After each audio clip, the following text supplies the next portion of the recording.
13절까지 말씀입니다. 예레미야서 9장 10절부터 11절까지 말씀, 자막을 통해서 표신 성경을 통하여 함께 하나님의 말씀을 읽도록 하겠습니다. 내가 산들을 위하여 울며 부르짖으며 광야 목장을 위하여 설파하니 이는 그것들이 불에 탔으므로 지나는 자가 없으며 거기서 가축의 소리가 들리지 아니하며 공중의 새도 짐승도 다 도망하여 없어졌음이라. 내가 예루살렘을 무더기로 만들며 성량이 굴이 되게 하겠고 유다 성읍들을 황폐하게 하여 주민이 없게 하리라. 아멘. 우리가 예레미야서를 읽으면서 또 구약의 어떤 성경들 읽을 때 예레미야처럼 하나님이 자기 백성을 심판하신다 하는 내용들이 꾸준히 나옵니다. 특히나 예레미야서에는 자기 백성을 하나님이 어떻게 치시는지를 자세히 설명하고 있는데요. 이 오늘 9장에도 그가 눈물을 흘리면서 이야기하는 것은 7절 같은데 보시면 보라 내가 내 딸 내 백성을 어떻게 처치할꼬.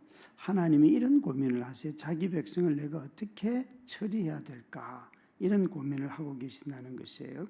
심지어 9절에는 내가 이런 나라 내 마음이 이런 나라에 보복하지 않겠느냐. 여기에 이런 나라는 하나님이 선택한 이스라엘 백성들을 하는 말입니다. 북이스라엘과 이미 심판하였고 남쪽 유다를 향하여서 지금 하시는 말씀입니다. 그래서 12절 말씀에도 보면 이런 하나님의 심판의 소식을 누가 나아가서 전하겠는가라고 물으며 탄식하고 있습니다. 하나님은 보복하시는 분이시고 진멸하시는 분이시고 멸망시키시고 칼로 자기 백성을 치는 분이다. 이게 예레미야가 먼저 우리에게 가르쳐 주시는 하나님의 모습입니다. 자기 백성이라고 말도 하고 자기 딸이라고도 이스라엘 유다를 두고 말씀하시면서 독이 든 물을 마시게 하고 쓴 물을 마시게 한다. 그래서 이 예레미야서에는 승리의 소식이나 기쁨의 소식이 거의 없습니다. 회복의 소식을 전하고는 있지만 이것은 당장 일어날 일이 아니고 먼 훗날 역사적으로 보면 예레미야가 예언하고 난 70년 뒤의 일이고 그리고 70년 뒤에 잠깐 일어났지만 그 이후로 다시 망하였고 그 나라마저 다 흩어져 버렸다가 그 나라가 혈통으로 유대인의 나라가 아니라 그리스도 예수 안에서 거듭난 하나님 백성들의 새로운 나라인 것을 우리에게 가르쳐 주셨습니다. 멸망의 소식이 전부이고 실패의 소식이고 이별의 소식이고 죽음의 소식이 이 예레미야서에는 가득 차 있습니다. 우리 모두는 다 이런 소식 전하는 것은 참 어렵습니다. 어제도 우리 최 권사님이 전화를 주셨습니다. 조창근 장로님이 병원의 중환자실에 입원을 하셨고 그러면서 연명치료를 하고 싶지는 않고부터 시작하여서 지금의 상황들이 아주 다급하시고 어려운데 참 병원에서는 이미 중환자실에 계시기 때문에 환자를 함부로 내어주지 않거든요. 그렇게 하면 그래서 집에 와서 남편하고 있다가 보내드리면 참 좋을 텐데 그런 형편도 되지 않고 또 호흡기에 제 아내처럼 이렇게 절제하는 그래서 구멍을 내는 그 수술을 하자고 이야기를 해서 그렇게는 하지 않겠다. 그런 여러 가지 산소 부족하기 때문에 일어나는 일들이 이제 벌어지고 있는 것 같아요. 참 그 말씀을 이렇게 하시면서 목사님 소망이 있는 것은 확실한데 참 이 받아들이기가 너무 어렵습니다. 라는 말씀을 하세요.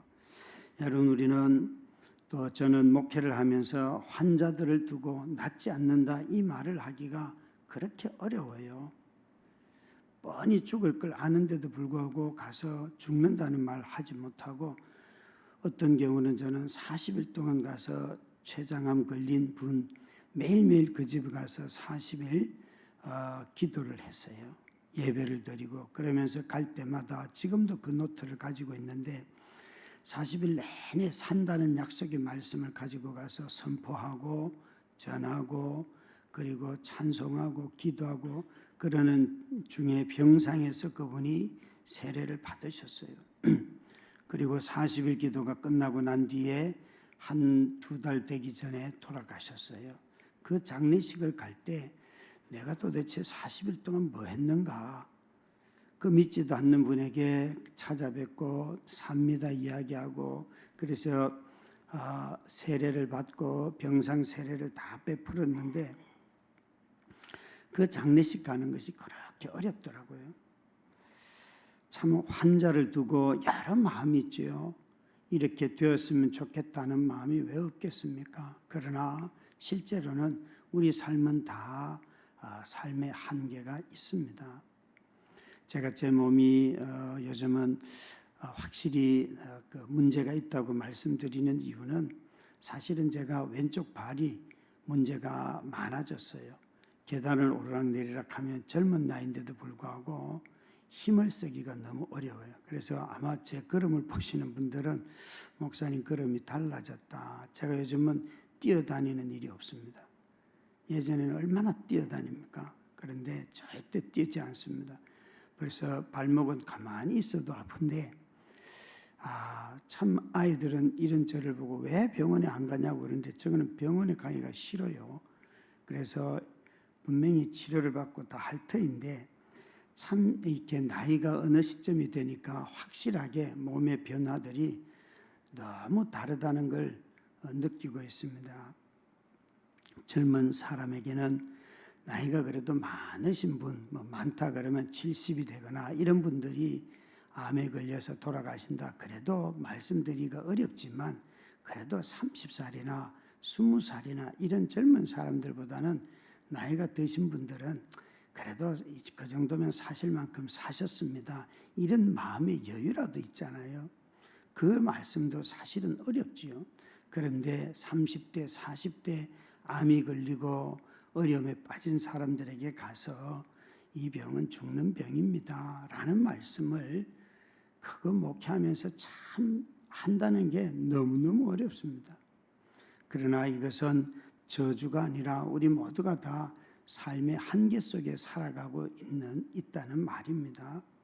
우리는 한계 지어져 있는 인간이라서 어느 정도 자기 몸을 쓰고 나면 특별한 어떤 은사가 몸에 건강함이 없는 한 대부분 쓰고 나면 다 몸이 말을 안 듣지요. 여러분 그건 인지상정입니다. 제가 이렇게 교회를 열심히 하시는 분들도 보면 그 가정을 하나님 앞에 드리고 다 흔적들이 아픔의 흔적들이 다 있습니다. 그 한계는 지울 수가 없습니다. 그 한계를 인간은 저주라고 하지 않습니다. 여기에 저주는 뭔가 하면 인간은 다 한계 지어져 인간이라서 풀이 마르듯이 잎이 떨어지듯이 우리 모두는 다 떨어질 때가 있지요. 그러나 인간이 저주라고 하는 것은 하나님과 교제할 수 없고 하나님의 백성이 될 수 없고 예수 그리스도로 말미암아 들어가는 그 영원한 나라에 가지 못하는 것, 그것이 저주이지요. 하나님은 그래서 여기에 심판을 하시는데 이것은 보복이 아닙니다. 하나님의 심판은 보복이 아니라 자신의 슬픔 속에 나오는 고통스러운 호소입니다. 너희들이 왜 살 길을 놔두고 자꾸 죽을 길로 가느냐. 수없이 말씀하시고 권면하고 사람을 보내고 글로도 말씀하시고 또 말로도 하시고 다양한 직책을 가진 왕을 통해서 선지자를 통해서 제사장을 통해서 또 친구를 통해서 얼마나 자주 말씀을 하셨습니까? 그런데 하나님은 자신이 우리에게 약속을 하셨어요. 에덴 동산을 만들고도 이 과일을 먹으면 죽는다. 그게 율법의 첫 율법이거든요. 그 율법, 이 말을 어기면 그걸 확대한 것이 시내산에서 맺은 언약이고 시내산에서 우리에게 주신 십계명이고 그 십계명을 자세히 풀어놓은 것이 바로 출애굽기에 나오는 20장 이후에 나오는 그런 사회법이에요. 그러니까 하나님은 이 에덴 동산에서 너희가 이 과일을 먹으면 죽는다 하는 이 말씀이 내 말을 지키라 하는 말씀이고 그 말씀을 자세하게 우리에게 풀어주셨어요. 그런데 율법은 자신의 말이고 자신의 약속이기 때문에 이것을 하신 하나님이 시행자로서 하나님 자신의 분노와 완고한 백성들을 향한 한없는 사랑 사이에서 아주 고통하는 것이 바로 탄식이고 하나님의 눈물입니다. 이렇게 하나님은 자기 백성들로부터 냉정하게 거절을 당할 때에 자신의 한 말은 지켜야 하겠고 또 자신의 한 말이 생명의 길이라는 것을 알고 있기 때문에 너희들을 내가 어떻게 대할꼬 라고 탄식하시면서 내가 내 백성이 나를 버렸기 때문에 내가 이 사람들에게 내 마음이 보복하지 않겠는가? 여러분 답은 뭘까요? 보복을 했을까요? 안 했을까요? 하나님은 이들을 해외까지 보내면서 그들이 돌이키기를 기다렸고 그들 중에 돌이킨 사람들이 일어나죠. 그래서 성경은 이렇게 말씀하고 계십니다. 그들은 분명히 심판을 받았어요. 하나님께서 돌이키지 않는 자들은 심판을 하셔요. 그런데 하나님께서는 이 모든 인간의 역사를 통하여서 정말 하나님으로부터 단 한 분만 심판을 받으시고 그 저주를 다 받으셔서 우리를 살릴 길을 열어주셨는데 예수 그리스도세요. 그래서 예수님을 볼 때 우리는 심판을 긍휼이 심판을 이긴다라고 하시는 이유가 저와 여러분이 이 언약의 말씀을 다 지켰기 때문에 구원받는 것이 아니라 이 언약의 말씀을 다 지키신 예수 그리스도를 믿고 그분의 의로 말미암아 저와 여러분이 여전히 죄를 짓고 허물이 있음에도 불구하고 하나님의 자녀가 되었다는 거예요. 에덴 동산에서는 단 하나의 율법밖에 없었습니다. 이 과일을 따먹지 말라. 그런데 그것도 인간은 못 지켰어요. 10계명에서는 10가지의 계명이에요. 그걸 풀어놓은 것이 유대인들은 631가지예요. 계명의 숫자가 1000가지가 돼서 너무 많아서 못 지킬까요? 아니면 계명이 하나이면 우리가 지킬 수 있을까요? 인간은 하나의 계명도 지키지 못합니다. 그래서 예수 그리스도가 오셔서 우리에게 그 계명을 온전하게 하나님의 말씀을 전심을 다하여 지키심으로 말미암아 우리가 구원을 받았고 은혜를 누렸습니다. 여기에 예레미야는 처음부터 끝까지 자주 웁니다. 이 웃는 것은 하나님의 이 긍휼이 그의 마음속에 있을 때 나오는 힘이고 능력이고 소망입니다. 하나님의 긍휼이 마음속에서 사라지면 냉랭함만 가득하고 이 냉랭함이 지나치면 완전히 무관심이 되어서 아예 사람이 죽어가도 아프다는 소리를 그 잔혹함에 대해서 치를 떠는 일이 없습니다. 그냥 당연하다 이렇게 받아들입니다. 참 우리 사회가 이렇게 뉴스를 듣다 보면 얼마나 잔인한 사회입니까? 그죠? 얼마나 잔혹한 이야기들이 많은지. 저는 사실 요즘 영화를 볼 때 일부러 로맨틱한 영화들을 찾아봅니다. 하도 마동석 씨 같은 그런 영화는 너무 잔인해서 저는 1편 보고 2편도 아이들이 좋다 그래서 이렇게 같이 보다가 야 도저히 나는 잔인해서 못 보겠다 그러고 안 봤어요. 그리고 3편을 나왔다는데 볼 마음이 없어요. 와, 저분이 나오면 뭐 영화이기 때문에 비현실적이라는 건 알지만 그래도 너무 잔혹하지 않은가 이런 생각들을 하게 돼요. 여러분, 우리 힘이 있다는 것은 여전히 연민이 남아 있는 것이고 깡다구만 있으면 은혜는 사라지고 오히려 여기 있는 본문의 말씀처럼 불탄 자리를 보면 아이고 싸다 싸. 저런 것들을 지금까지 살려뒀나 그렇게 말씀하고 여러분 사람이 사라진 마을에는 공중의 새도 가축도 다 다 사라졌다고 했는데 소리들이 다 사라졌는데 가축이야 당연히 소리가 없겠지만 공중의 새까지도 사람이 사는 데서 들린다. 또 살아있는 사람이 있어야 공중의 새도 듣는다는 것 아니겠어요? 여기에 주민 없는 성읍은 오히려 짐승들만 가득 찼다 말씀하십니다. 하나님께서 이 세상을 만드시고 골짜기마다 어딘가 도시마다 들판마다 사람이 살기를 원하셨는데 사람이 하나님의 언약을 지킬 때에 사람이 골짜기든지 들판이든지 산 꼭대기든지 다 살 수가 있습니다. 그러나 하나님의 율법을 버리면 그것이 어디인지든지 간에 사람은 살 수 없는 환경을 스스로 만드는데 그것이 폭력으로 남을 해하는 것입니다.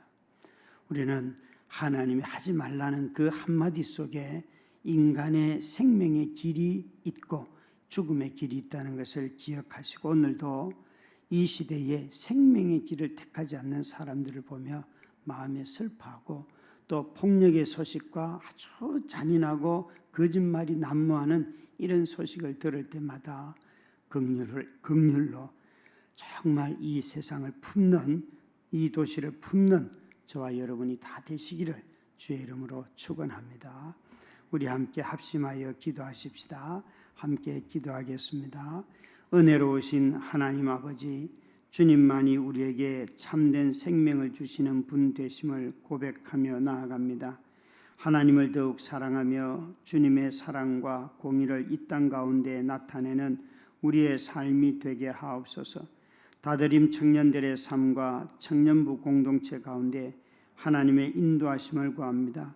특별히 새로 부임하시게 되는 박종서 목사님과 청년들이 서로 잘 연합하도록 인도하여 주시옵소서.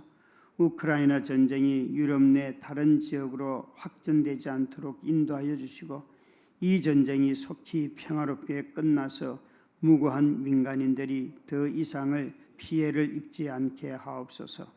예수님의 이름으로 기도드립니다. 아멘.